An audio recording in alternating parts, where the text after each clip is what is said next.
खरं तर गेल्या 2-3 वर्षापासून लाचलुचपतीची चौकशी माझी सुरू होती. त्यांना लागलेली माहिती मी वेळोवेळी देत आहे. परंतु आता पुन्हा एकदा त्यांनी मला कालच मला त्या पोस्टाने रजिस्टरद्वारे त्या नोटिसा मिळालेल्या आहेत मला आणि माझ्या पत्नीला. आम्ही जो हिशोब दिला होता किंवा आम्ही जे विवरण दिलं होतं ते खरं तर गेल्या 20 वर्षात जे आमच्याकडे दिलेलं आहे. परंतु पुन्हा त्यांना 20 वर्षापूर्वी जे काही कागदपत्र पाहिजे असं त्यांनी त्या पत्राद्वारे मागणी केलेली आहे.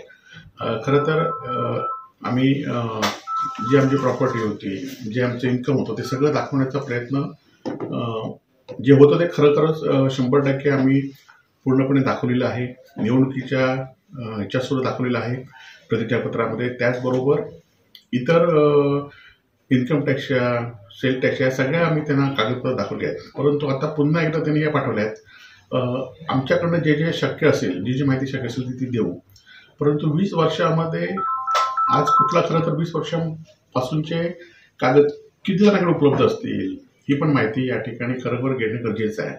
परंतु असून दे, जे काय कागद असतील ते आम्ही त्यांना पूर्णपणे देऊ. नाही, खरं तर आता निवडणुका झाल्या आहेत तरी पण त्यांना आता राजकीय दबाव आणत असेल तर ते आणू शकतात. आम्ही लोकांच्या दरबारात सुद्धा गेलो होतो, तिथे पण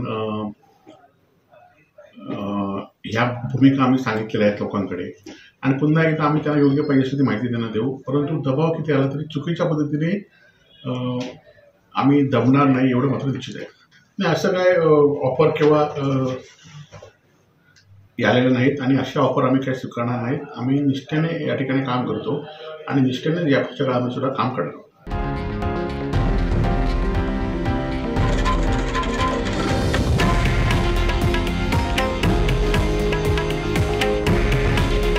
हे आहे देशातील नंबर 1 न्यूज नेटवर्क आणि आपण पाहत आहात TV9 मराठी. काळजी तुमची, हित महाराष्ट्राचं.